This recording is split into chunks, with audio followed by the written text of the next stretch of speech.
So welcome. My name is Ted Stevenson. Good morning still for me. It's 11:30. I'm speaking to you from the UAE.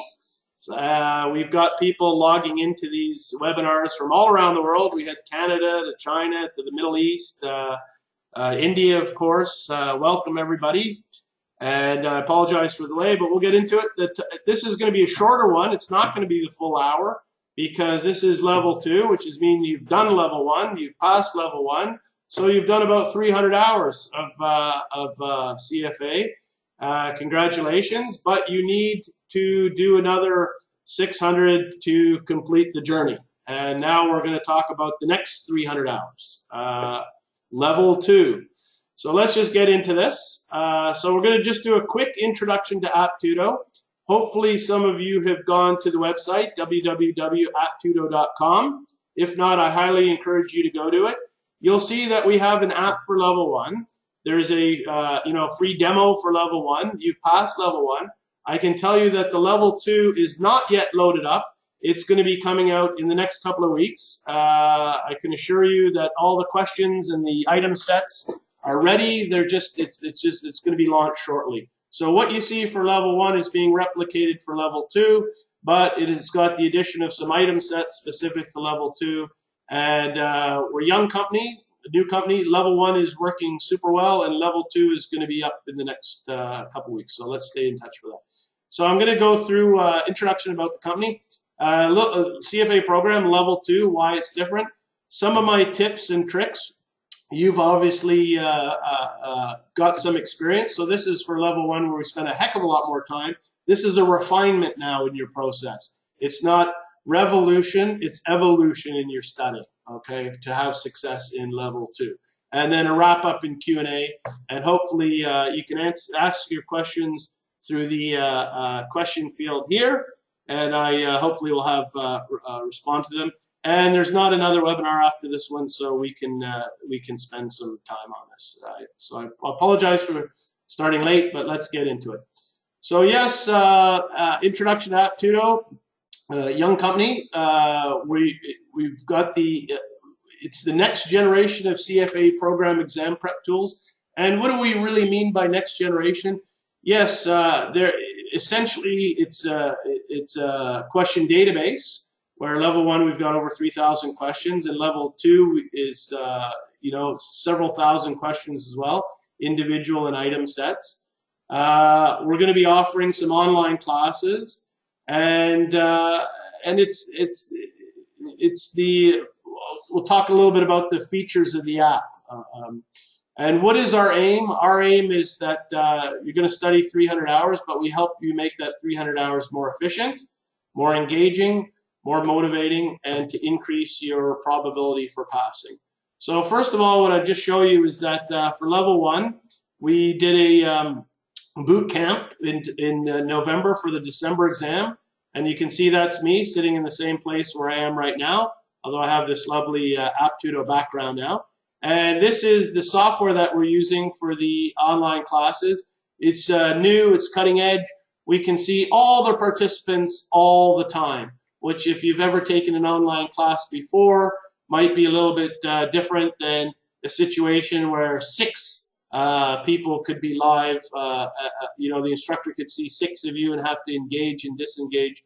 No, I'm talking to you right now. When I'm looking to my left here, it's my laptop. When I'm looking straight ahead, I have a big high-definition TV where I can see all the candidates. You can raise your hands. It's not the same software that we're using for the webinar, by the way, because the webinar is more one way. It's not such an interactive class, okay? So just let me erase that, the drawings. Okay, so, whoops.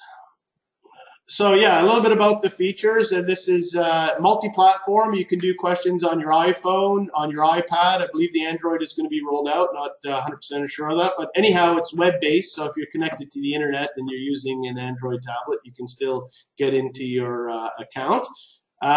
It's great, the multi-platform, because it gives you a lot of convenience in your studying, and that's one of the things of getting back to studying efficiently. We've had very good feedback that people that commute, they would use their iPad or even their phone to do ethics questions. We know that ethics is consistent through level 1, level 2, level 3. You need to keep practicing the ethics. There's no math. You don't need your calculator. You've got 45 minutes free time. What can you do? You can dial up some ethics questions, through the platform. Personalized tests. It's quite neat that you can do mini quizzes. So you've done a reading or a study section. You can do 10-question quizzes, or you can program in some specific tests. This is on the right-hand side, some neat features. Some students like to have study groups. Some don't. They like to study on their own. That's a preference to you. However, if you do want to find people that are studying level 2 in your area and get some support from having a group, then the app allows you to do that. And that's where our question bank is a little bit different. That's a functionality that I know you don't get with that, using other offerings. So that's kind of neat. The leaderboards is kind of gets you to motivate. You can see people that are using the app, how many questions they've done. You move up or down. You finish a study session, you've done pretty well, over 70%. You'll move up the leaderboard. So that's kind of tied to motivating you to keep you going. Some people are very competitive. I'm competitive in sports. I was competitive in the CFA. I passed all 3 exams on first attempt. We're going to see in a minute that the level 2 pass rate is 43%. Over half are failing. Look left, look right. Someone's going to fail. It's not going to be you. So you need to stay motivated. And how to stay engaged? Well, there's some community notifications, some gamified learning for you younger folks, where you get your badges and the feedback. I think the motivation and engagement are sort of tied hand in hand. But the performance analytics, you can keep track of how well you're doing, but more importantly, getting into our online classes offering. If you sign up for an online class with us and you're using the app, then we can see for that class what the performance is. And so we can see every student candidate comes into this with different strengths or weaknesses. I have taught many CFA classes in different cities around the world, and I know when I go in to teach my financial accounting, I may not have had that batch for economics. I don't love to teach economics, by the way. So I don't know how, what they've been doing to date or how they're doing. I try to follow up, informally. But you would know yourself if you took a level 1 class, perhaps there wasn't a ongoing coaching, mentoring. The instructor doesn't, you might ask a question, get a response to it, but that instructor doesn't have insight to how you're doing. And this is the neat thing about the app, the performance analytics, is it's not only you that can see your performance, but also us if you're enrolled in the class, okay? So one thing about the training faculty, this is just some of them, but we want to give you some example of who we are. First of all, my name's Ted Stevenson. I'm Canadian. I'm an MBA. I received my MBA back in the 90s from Canada, from the Ivy School of Business, University of Western Ontario. After that, I did my CMA first. The CMA and CPA have merged in Canada. That's why I have the CPA there. Then I did my CFA in 2001, 2002, and 2003. Back then, I can show you that the level 1 exam was only offered once a year.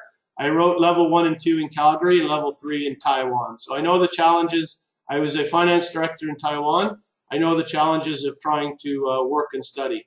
Luckily for level 2, I was working for a software company, a finance department, and I had an opportunity where I could study from, work from home. So yeah, I just said study from home once or twice a week. Time,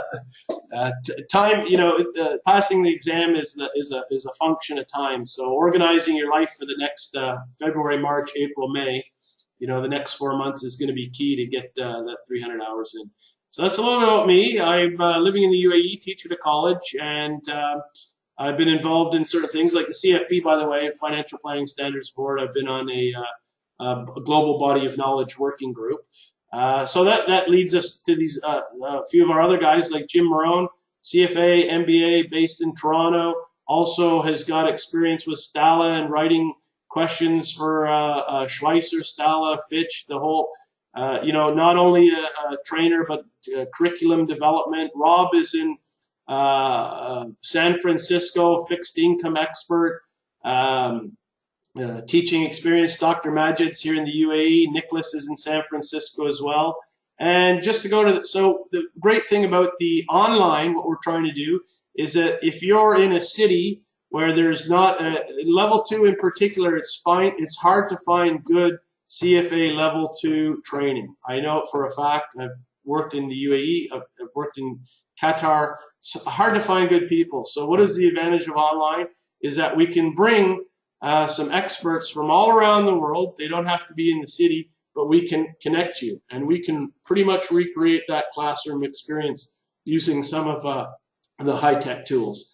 And so this is the key point to my next slide here, is that yeah, we're bringing together people that have academic, real-world experience, worked in industry, and have been teachers, have been passionate about the CFA, have been board members of societies, have authored materials, have been on body of knowledge working groups, have been university professors. So you can find a lot of people that have passed the CFA, but they're not great teachers. They wouldn't be able to teach you the level 2. You can find some people that are excellent university professors, economics or quant, but they haven't done the CFA exam, so they don't really know what it takes. Well, the great thing about online is we're able to bring together people who have not only the teaching, also the CFA and industry experience and the passion. So this is what I'm really excited about. I'm calling you from my living room in the UAE, looking out over at the sea. Fantastic that we can get together and bring people to the table from where they're available. Okay. So very briefly about what our classroom offerings is.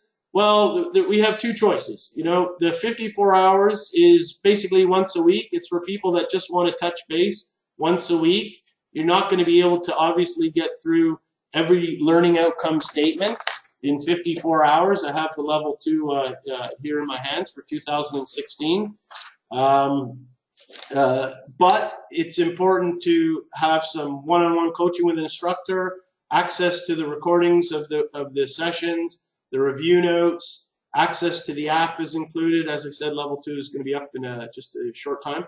And then we have the twice a week offering, which is over 100 hours. And then definitely you can get into more detail.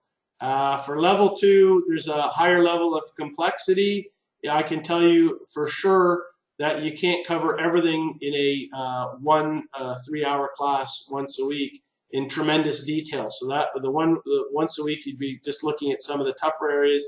The twice a week, over 100 hours, you're obviously going to be able to get some more time being guided through the material. Okay, if you join the webinar today, then if there's going to be a special, there's a discount because a young company getting up and running. Thank you for joining us and thank you for your time. So there's some incentive. We're offering, a bit of a discount on that. Okay. So a little bit getting into the CFA. You guys have passed level 1. Probably some of you are up and running on level 2 already. You've started your studying. You'll see that ethics, the first study session, is almost a complete review. But then we're going to get into some more challenging bits. So we're going to just spend a little bit of time looking at the program. You're familiar with it. Then some time on my tips to passing, because level 2 isn't exactly the same as level 1. And so obviously something's different because, there's over 50% failure rate again on level 2. So, and then we'll have some wrap-up Q&A. You can put your questions and we'll see them. But of course, we've got the follow-up through the website as well. Okay? So here, you guys, this is out of from the CFA, from a document, not exactly on the website, but from a public document that's on the website. What's changing in level 2? In level 1 was really the foundations. You're getting, this is level 1. You can see this area here relates to this, the investment tools. So this is giving you the foundation in the quant. It's giving you the foundation in economics. It's giving you some financial reporting and corporate finance. These are the building blocks. What happens as you move to level 2? You can see that circle is becoming smaller. And by level 3, it's kind of disappearing because you're moving from knowledge and comprehension of the building blocks into application and analysis, which is a big part of the item set questions you're applying, and then you're getting into the synthesis and evaluation. In particular, you can see the portfolio management and wealth planning is growing in level 3, and that means in the afternoon it's 100% of a case. So it becomes you're applying it, you're synthesizing and evaluation, you're making recommendations based on your analysis. Okay, so that's how the program works. So what are we heading into here in level 2? Well, where is the meat? It's in the we're getting more into the equity investments. We're getting a lot deeper into the fixed income. We're getting heavy duty into the derivatives, and the alternative investments isn't too bad, but of course we're expanding on that. Okay, you can see you started to get into a little bit of that in terms of the level 1. We're building on that in level 2. Okay, so just going to erase all those drawings. Get into the next slide. Whoops, do that again. Just 1 second. Erase that. Okay. Yeah. So here, this is straight off the CFA Level 2 website. So you should be familiar with this. You probably are familiar with this. Level 1, it was a straight out percentage, but now you're getting into ranges. So there's item sets. So you can see equity investments is from 15 to 25. So it's a little bit, the exam is a little bit harder to forecast or dissect. We know with level 1 it was easy. There was 180 minutes, 120 questions, 90 seconds per question. Equity investments is 10%, 12 questions in the morning, 12 in the afternoon. It's very cut and dried. As we move into level 2, you can see what's new. It's these item sets. There's 20 item sets, 10 in the morning, 10 in the afternoon. Each item set is a vignette. What does that mean? It means like a lot more writing, you know, some more paragraphs with some data, different pieces of data. So there's more reading, definitely, in a way. More reading in one spot compared to a multiple choice question where it's briefer with the you know, question and answer. Now they give you the vignette and a series of 6 questions under it. So you can see, what does that mean? It means 3 minutes for each individual item set question. So you have more time. That's giving you more time to read through the vignette and to go through and answer the question. For the ethics, it's still going to be easy. You're not going to be spending 3 minutes, but guaranteed as we get into some of that fixed income and derivatives, there's more to the questions, and we're going to see that a little bit later. And that's where, again, speed is a skill. Skill gets rewarded. Practice, practice, practice as much as possible, and you'll see that you're going to be able to tackle it, okay? So you can see if I've got 180 minutes for my 3 hour divided by 10 vignettes is 18 minutes divided by 6 questions, 3 minutes per question, okay? And as you can see, you know, as I said, the weightings are getting heavier for equities, for fixed income. It's growing. That was related to those circles, okay? Yeah, so this is also from a document which is freely available on the CFA website. It's the pass rates from 1963. I cut it off. You know, this is a longer document, so you see I did a cut and paste, only going back to 1993. And you can see level 2. Let's zoom in on this level 2 because that's what you guys are interested in.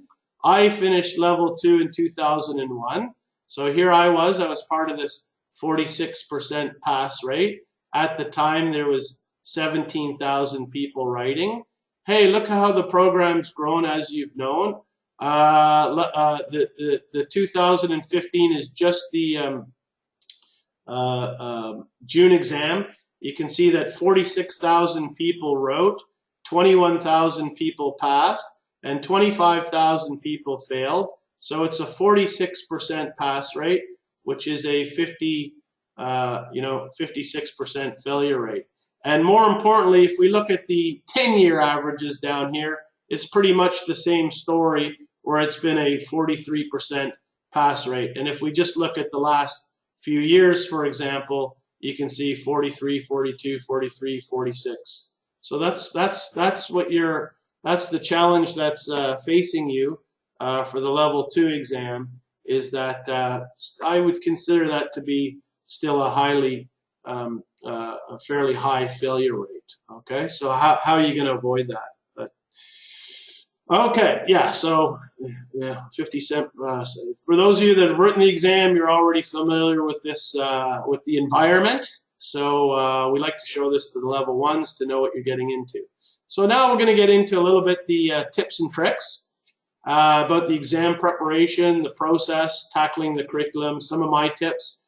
Some of this you know because you've done level one, but as I said, there's a refinement to it for level two. And then we'll have some wrap up. There's a QA and there's a discount link. There's a link to sign up and get the discount, okay?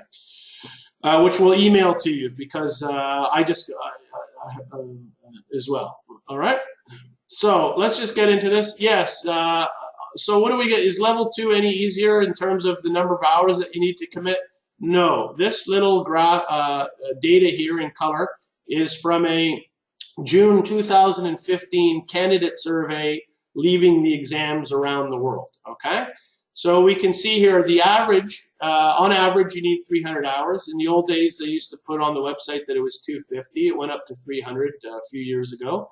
And you can see for level two here, what is the issue is that it's not going to take any less time. In fact, maybe it's going to take more time. So I say some of the things that you did for level one doesn't work for level two, and you have to keep up the intensity and make the time commitment. We're going to talk a little bit about the resources. It says here, I think this is more level one on these feedbacks, 78% using the Institute curriculum. My goodness, for level two, if you don't use the CFA Institute curriculum, I'll tell you right now, you've got a high probability of failing, okay? You need to commit to the curriculum in a much bigger way in level two than in level one. In level one, if you passed only using prep provider materials, good on you. It is possible. I've seen people do it. It doesn't work for level two or level three, okay? And anyone who has passed all three exams on first attempt, I say there's a 90%, 100% chance they'll tell you that they did all the readings, all the examples, all the questions at the end of the chapter, okay? Yes, a lot of people are using non-CFA Institute prep materials. That helps you. Those are the tools. Question banks definitely help you by doing a lot of questions. You make a mistake, you go back into the curriculum and see where did I make my mistake. Not a lot involved in local study groups. Maybe if you do like study groups, then maybe being brought together virtually through the app is something that you'd be interested in, okay? Yeah, so this is, you know, you guys know this, level two, but this is kind of, people sign up for the webinar level one thinking, oh, I'm going to get some secrets. Everything's called the secret sauce or the this, the that. There is no secret sauce. The secret is 300 hours of studying. So you've got to expect, again, to put in many hours.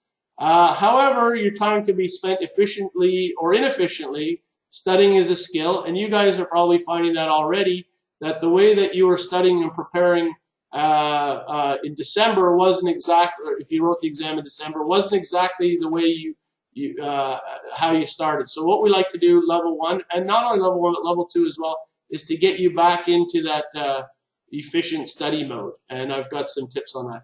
Part of it is having a detailed time budget. I said it's not the plan, it's the planning. It's just, as we said, we've got February, March, April, May. We've got 4 months. So that's 300 divided by the 4. Hopefully you've started studying already. Divided by 4 weeks. Divided by 7 days. You got to be doing 2.5 hours a day. If not, you missed a day, you've got to add that on to the weekend. So there is a lot of time. You got to have yourself sort of organized. What am I tackling when? What percentage of the program do I want to be through by what date? Keep track of your progress. And as I said, Aptitude helps you become more efficient, develop some study skills, gain speed. The app gives you feedback on how long it's taking to answer your questions. You can study, if there's no calculator work, you can bring up questions that are calculation or non-calculating. So you can manage your time, you know. I've only got an hour, it's lunchtime, I'd like to review something. I'm not really in the mood to use my calculator, it's noisy, I'm distracted.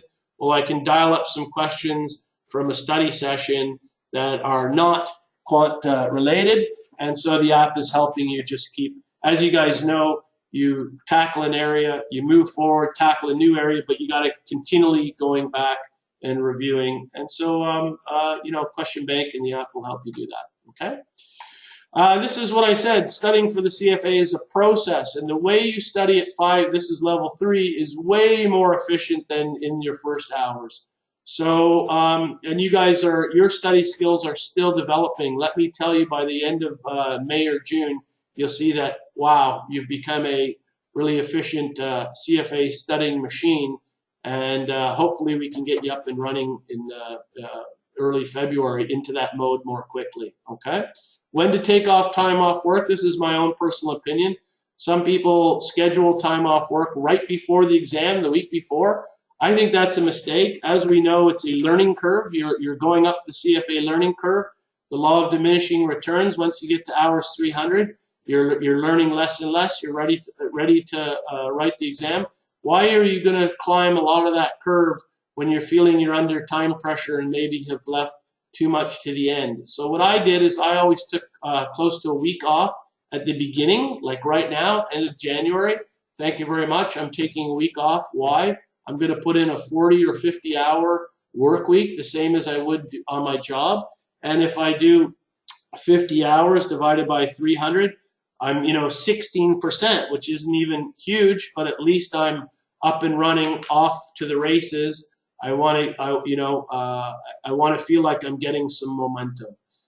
Make the most of your downtime. Yeah, you know, you're not always in the most positive frame of mind, or your energy isn't. I'm saying don't procrastinate. For the next 4 months, a lot of things in your life need to go on hold. You need to make some sacrifice. It's not forever. There's some movies you're going to miss. There's some family gatherings you're going to miss, but you have to be continually working. Studying when you're committing, studying when you're down, and doing the hard bits when your energy level is up, doing the easier bits when you're going back and recycling and reviewing. And I said here, no need to study the course in sequence. A lot of people sit down and they do it in a linear way. No, well, I was always kind of doing a process where I've got good energy today. I'm going to tackle something that's really tough. I'm tired today. I'm going to go back and do something that's easier. Okay. Yeah, so again, the process, and you guys should know this by now, but everything starts with the learning outcome statement. So when I sit down, I'm going to start a new reading, a new study session. I'm going to look at the LOS first, and I'm going to highlight, do I need to calculate? If I don't need to calculate, there might be something in the book, because the curriculum is a textbook. Sometimes there's a lot of math, they need that, but that's not part of the LOS. So I become a very good filter between what the LOS is asking me to do and what's in the curriculum. Sure, there's a lot there. You don't need all of it. How do I filter through it? I start by looking at the LOS. What exactly do I need to do in this reading? Then I often look at the summary, by the way, in the reading, because if I go to the summary, and by the way, for level 2, I've copied and pasted from the ebook all the summaries for your convenience, which is just, instead of having to click through, I put it all into one document. Because those summaries, as you guys know, we're going to use our calculator a lot, but the test is not, there's a lot of theory, and if you are up to speed on the summaries, you know, that's kind of half the battle. So I look at the LOS, I go through the summaries. If it's not math, I just try to get up to speed on the English theory, you know, in English, the theory as much as possible. Then I'll, if I'm using review materials, that'll give me some summary of it. But it says here, you must complete the CFA Institute readings for level 2, 100%. That should be in bold, some animation flashing. And then here, do some practice questions for each reading. I even do practice questions for each section. I'll go down to the end of the reading and see the, there's practice problems. And they're usually in the same order, the practice problems, flowing as per the reading. So if I've done this section of the reading, I'll go down and do the problem. I'm always doing it at the same time, okay? And if I get it wrong, I'll go back to the text. So I'm trying to look at not just what we've written in the curriculum here, but also how are they testing it. When you get to the exam, you'll find that in level 2 that the questions are quite similar to what was at the back of the chapter. And if you're 100% up to speed on them, you see, yeah, that wasn't totally different. So I want to see not just this lengthy reading, but kind of, it says LOS says calculate. There'll be an example in the reading, and then there'll be a problem. So you do it once through the example, do it twice through the problem, go into the app, dial it up, do it again, got it wrong on the app, go back to the reading. That's the process, okay? Do as many practice problems as possible for, of course, practice, practice, practice. Fool me once, shame on you. Fool me twice, shame on me. So we start to see that the questions, a formula is a formula is a formula. I might have gotten wrong the first time. I might have been slow on the second time. On the third time, I'm getting it right and I'm quicker. So I like to play ice hockey. Speed is a skill. Skill gets rewarded. How do you become a quicker ice skater? By practicing. You know, it's the same thing here for the CFA. You've got to practice. And as I said here, tips. Make sure you do the CFA Institute readings. Well, that's the same as number 2 because I said I'm going to say it 10 times. Don't just rely on the study notes. You'll be in the 50% plus that failed. Study aids, question banks do not have to be either or. You know, in the old days, we didn't have much choice. There was Staller, there was Schweitzer, strengths and weaknesses to each. Now there's a lot more product offerings. Why? I just showed you. When I wrote the exam, there was 17,000 people writing level 2.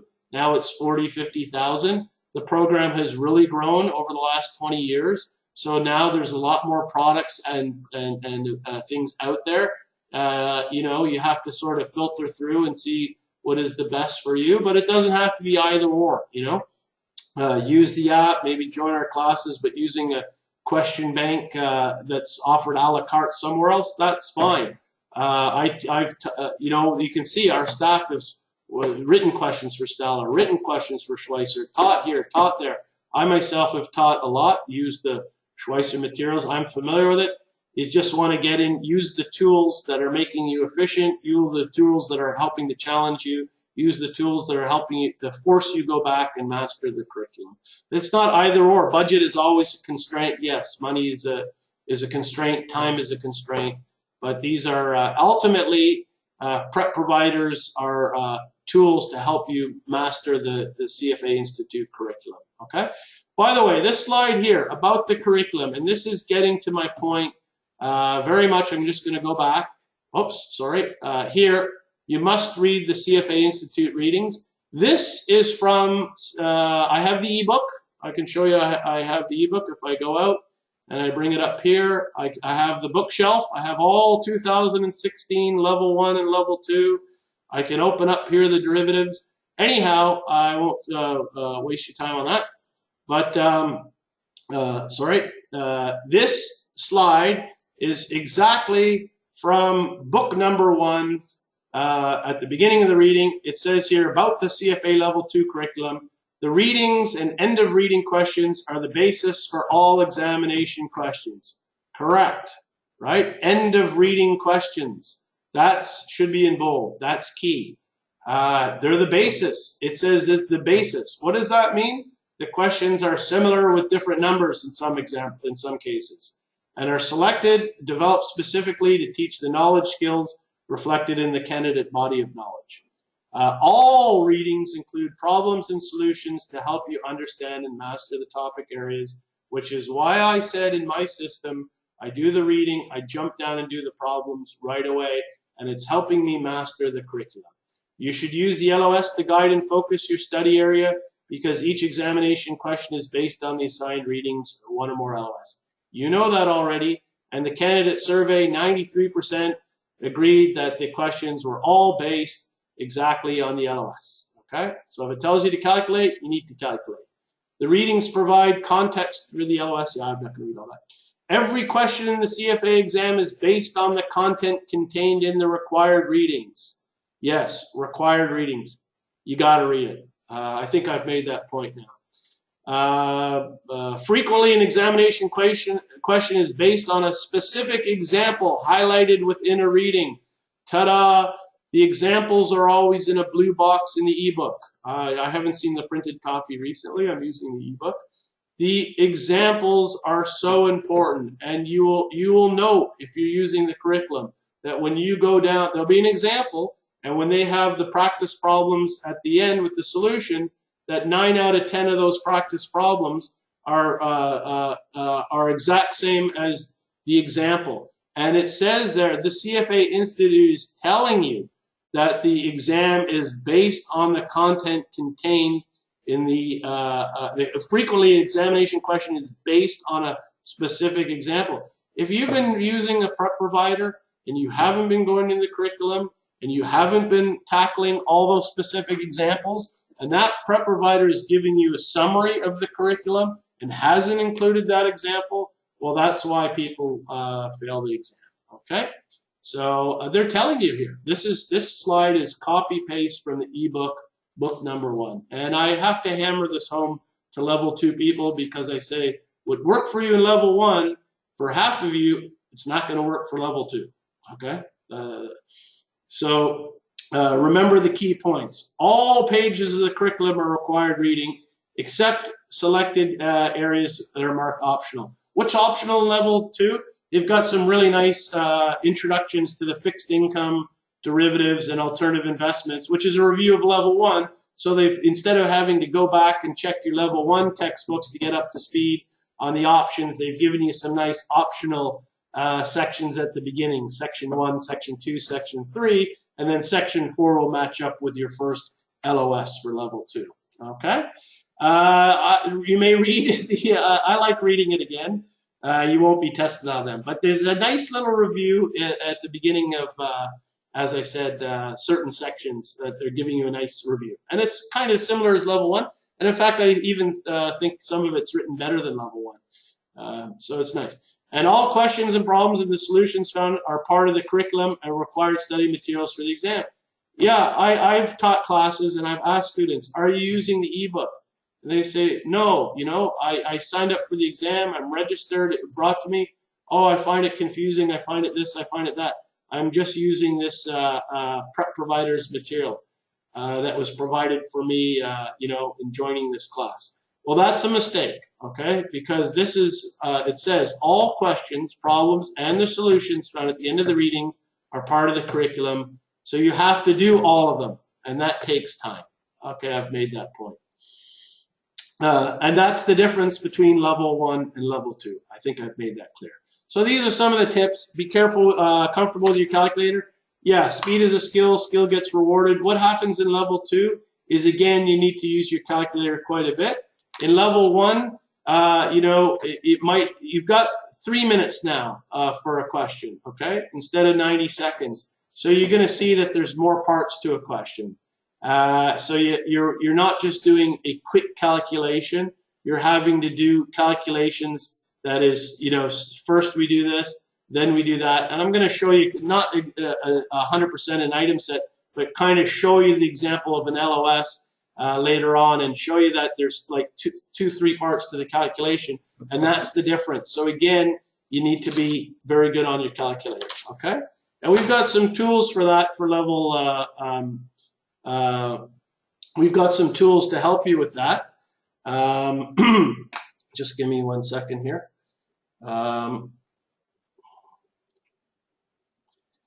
Okay, sorry, we have, for our online classes, we have I use the Texas Instruments BA2 Plus calculator. So we have the calculator. So even though we're doing things online, we have the whiteboard, which we can share. We have Excel, which we can share. We have PowerPoint slides. But we also have the calculator. So remember, in level 1, it was simple things like the interest rate conversion we'd walk you through. But in level 2, we might get into some more statistics, linear, that you can solve on the calculator, okay? On level 1, it was more the single variable, right? 1 variable. Well, now using the calculator, we can do linear regression, and we can show you how to do that on the calculator in an online class using this lovely USB tool. So the calculator is very important in level 2. Read each question carefully. Yeah, they're longer, okay, but it's item sets. So what did we say? This is a little bit different than level 1. The item sets is there's more to read, there's more data. So what we say, and people that have had success, they'll give you this tip: read the answer first, know what you're looking for. Sometimes there's just theory questions. You can answer the theory question without any data in the item set. You just know the answer. But sometimes you need to be doing calculations, so it means when you're going up and looking at the item set, you need to be thinking, what do I need to know? Okay? And then you need to be reading the question carefully. And then it says here, as we said, answer the easy questions first. There's 6 questions. Not all of them are going to be, some of them are going to be harder than others. Do the easy questions first. Get them out of the way. So remember, 3 minutes, 3 minutes, 3 minutes. I've just done 3 questions in 3 minutes. Well, you've gained time to tackle the harder bits. So again, it's managing your time and tackling the questions. It's a little bit different. The way that you're managing your time and going through the exam is a little bit different. You don't need to panic. Yeah, there's a lot you need to calculate for that, but you've got 3 minutes and you just answered one of the item sets in 1 minute, so you've just gained 2 minutes. What does that mean? It means you've got 5 minutes, okay? Or if you've answered 2 questions in 1 minute, you got 7 minutes. So calm down, don't panic, and work through some of the tougher bits. Go back, and you'll see it's just, again, it comes through practice, okay? And the app's going to have a combination of not only item sets, but also individual questions, and the individual questions gives you your mastery on certain parts, because really within an item set, it is like individual multiple choice questions, but you're having to go through and distill through the item set which information I need for it. It just takes a little bit of practice, okay? So eliminate the, it's the same thing. It's still multiple choice. You got to write down A, B, or C. So you're going to eliminate the obvious incorrect answers and bash on with the right ones. Answer all questions, of course. Least likely, most likely, again, you'll see that, same as level 1. Make those true or false. That's what I do. I always struggled with the least likely. When it's least likely, it's false. So I'd say go back to, oh yeah, that's true, that's true. I'm looking for my F, and I'd write it down to T or F. I'm not trying to do everything in my head. We're going to have some more accounting again. What's mostly, we're going to get into the leases in level 2, and we're going to get some questions. What's most likely or least likely to increase or decrease the ratio? And I'm going to write things out if I need to do a quick numbers. I'm going to use tens, ones, and hundreds. Adjust the example and work through the math and not do everything in my head, and see, yeah, if the numerator is going up, this ratio is increasing or decreasing or getting worse. Okay. Skip questions and go back. Calm your nerves by starting with the best. I really found, listen, these exams are written by exam writing experts. Okay. They're designed that not everyone is going to pass. So you have to think sometimes when you're studying as a candidate, what are they trying to do here? And this is all, you'll see that on these, message boards, different theories and this and that. And I have my own pet theory. My pet theory is that in the afternoon, that the first few questions are really hard. They're some of the hardest questions on the exam, because that throws off a certain percentage of the population that don't have the ability to skip something and go back to it, that they're perfectionists and they got to get this right before they move ahead. And so, you have to realize that this test is designed to challenge you. So I don't know your experience, but I would skip a question and I'd go back. I'd calm my nerves, especially in level 2 in the afternoon. I'd scan through it quickly, and I would say, okay, I can quickly see here's some easier questions. I'm going to start with the easy bits, calm my nerves, get me started, and go through it. And I can tell you all 3 exams I left in the afternoon at 4:30 and never stayed till 5 o'clock. I didn't have a problem with the timing, okay? I passed all 3 exams on first attempt. Stay focused and avoid distractions. That's why we showed you that huge exam hall. You've already been through it, but I can tell you a little bit of anecdotal evidence. I ate the same breakfast and the same lunch. I wore the same rugby shirt to all 3 exams, and I listened to the same music in my car at lunchtime in Calgary in the parking lot. And in Taiwan, I had to bring a little, actually I was still using cassettes back then, imagine. I brought my cassette tape on a Walkman and I listened to the same music because I just wanted to stay focused. This is a competition.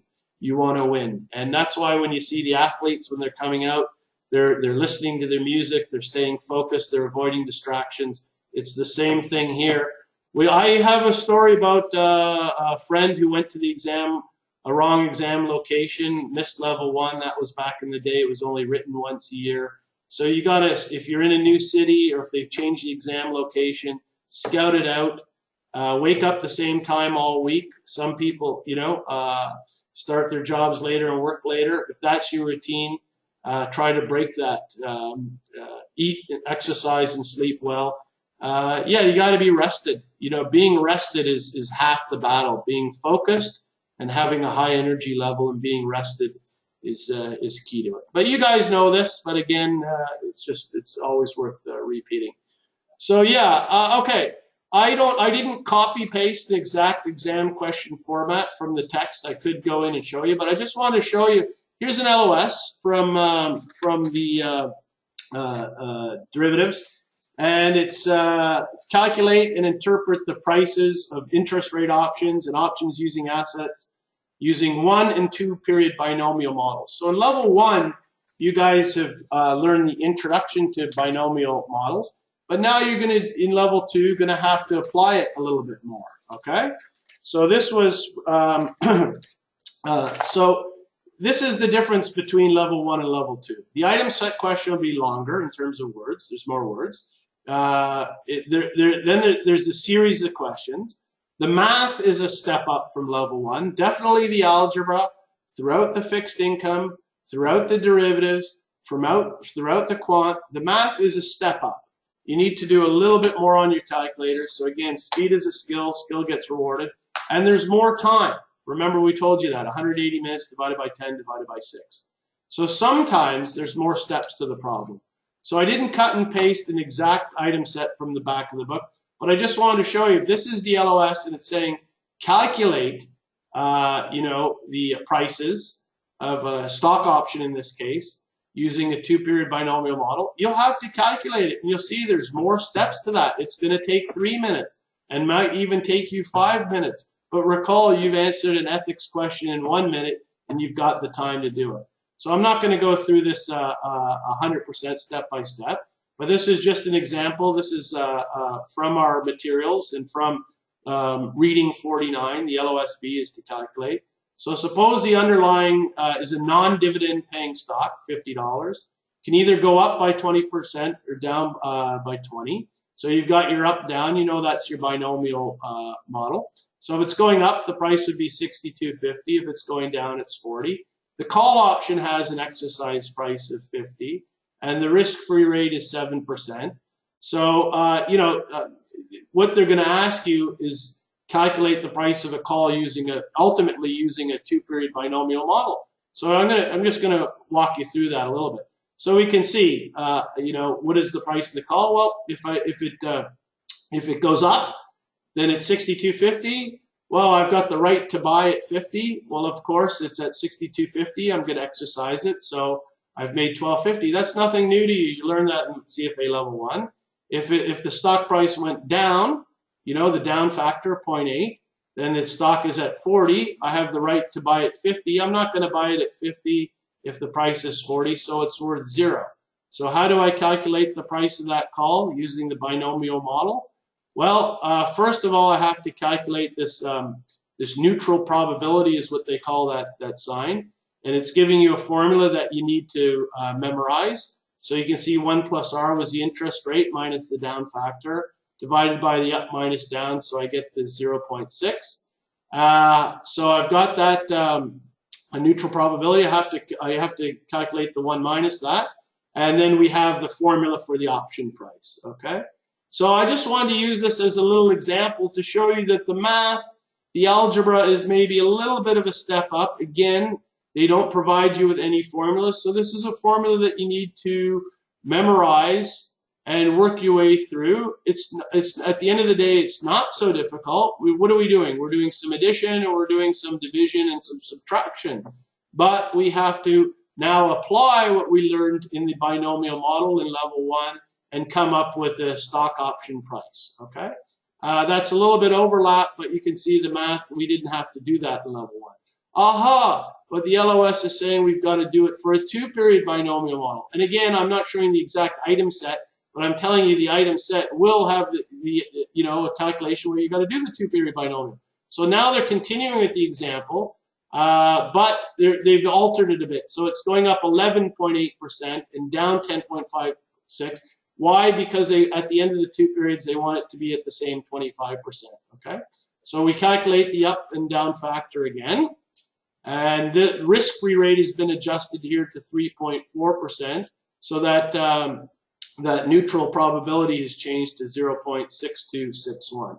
Okay, so here you would have to, if the LOS is to calculate, I've given you the answer here, the price of the call 458, but you'd have to calculate that in 3 minutes using the 2-period binomial model. So first of all, we had to calculate our neutral probability. That's what I said, 1 plus R. We adjusted the interest rate minus the down factor, up minus down. Easy peasy. Then, I need to work it back. Remember, we did this before. We got to work it back twice. So we have to calculate time 1, right, after 1 period, and we have to calculate after 2 periods. So I'll draw in a little bit of the arrows here, and I'll do a little bit of highlighting for you. So you can see here, yeah, we need to work backwards, correct? And what is the formula? We need to memorize this formula for the price of the call up, 757. That's where it's coming from. Step 1 was to get our neutral probability factor, divided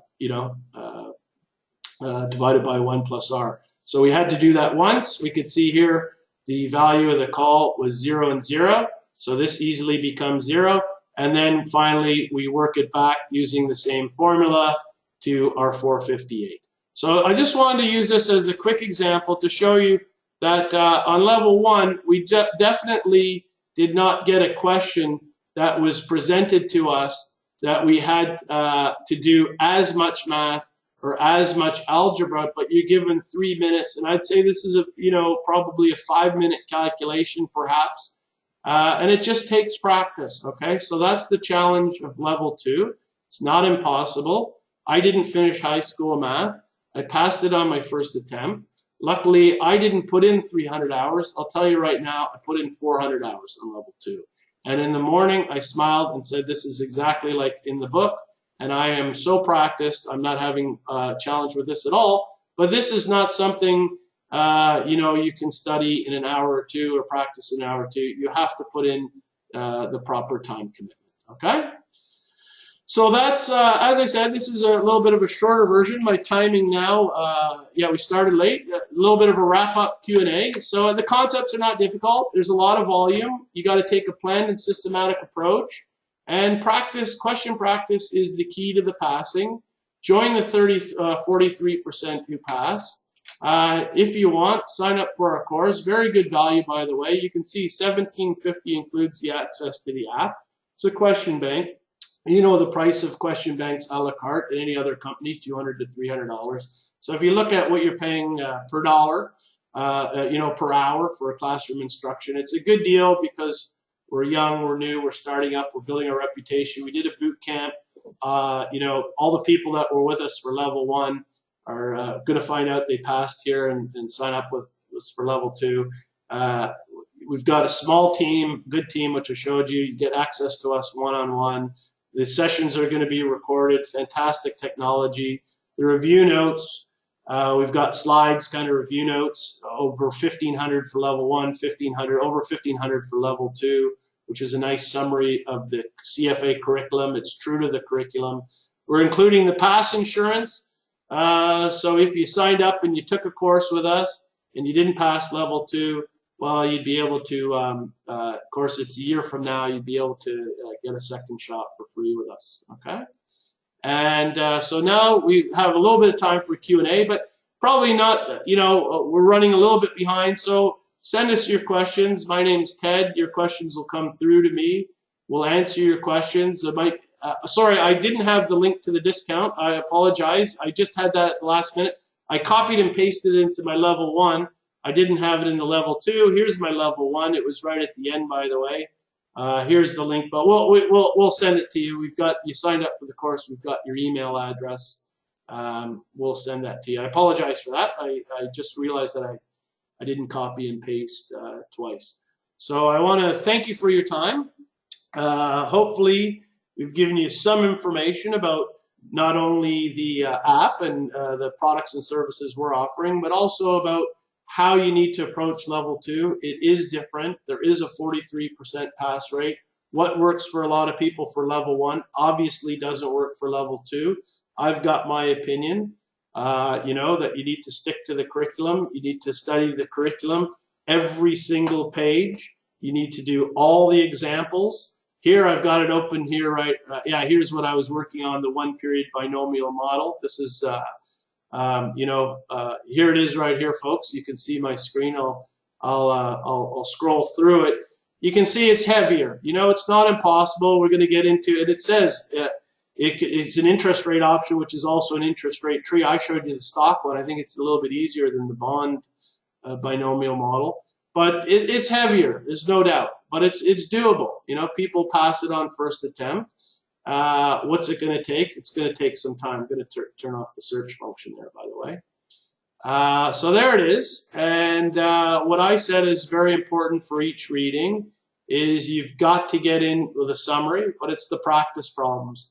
As I've hammered home to you, the practice problems are the basis for questions on the exam. And if you've done a very good job of devouring the books and doing all the practice problems, then you know, you can see here the put call parity, giving you the call price, the put price. So it asks you to calculate these. So as I said, when do I do that? I don't do the whole reading. I actually come down and do these problems right when I'm going through. You can see here, this is a good example. Optional reading, optional reading, optional reading. This is your review of level 1 here on the left-hand side.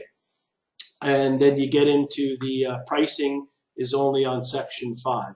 So some of you are going to have to go back and do a little review. You squeak through. Maybe you didn't get over 70. If you didn't get over 70 on your derivatives, you better come in and review this. So that takes some time on the 300 hours.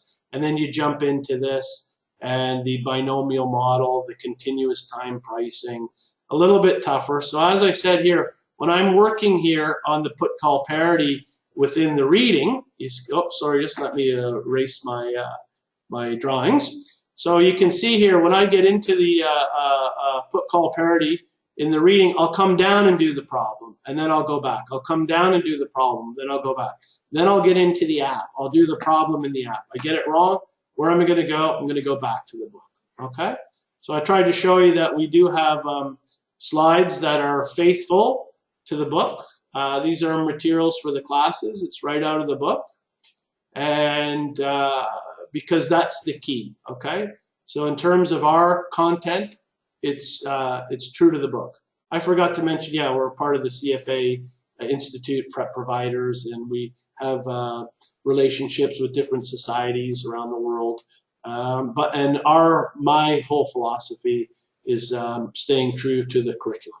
Okay, so I think with that, I think I've said what I want to say. Is there any questions out there? I've got it. It says, thank you, Ted, for the session. It was okay, informed. Thank you. No, yeah, no issues. So not too many questions. By the way, stay in touch. We've got your contact details. We'll be sending out more information. If you've got any questions or concerns, don't hesitate to contact us. One of the things that we're trying to be different is we're small, boutique, bespoke. Our prices aren't yet. If you get a hand-tailored suit, it's 3 times the price. We're kind of giving the hand-tailored suit for the retail price on sale. But I think that's going to change. But what we're trying to do is we're trying to be responsive. Nicholas Cooper is the CEO. And, you know, he sent an email to this. I've tested him once or twice, by the way. I've been in the app. I'm testing the app. I give feedback on the app. And I sent him a message, and I got a response within a pretty quick point of time. He probably knows it's me because he can see it's my name. But I said, aha, I'm testing you. We're responsive. You know, we're trying to be responsive to, and I think we're getting that message across. If you want to deal with a huge company and go through, you know, get access through their helpline, well, good luck to you. Okay, so that's it. Thank you for your time, and I think I don't see too many questions here. It was a smaller group. Level 2 are already weeding people out. Thank you for your time, and good luck with it, and hopefully stay in touch. I'm going to stop the recording now, and that's, I guess, all I have to say.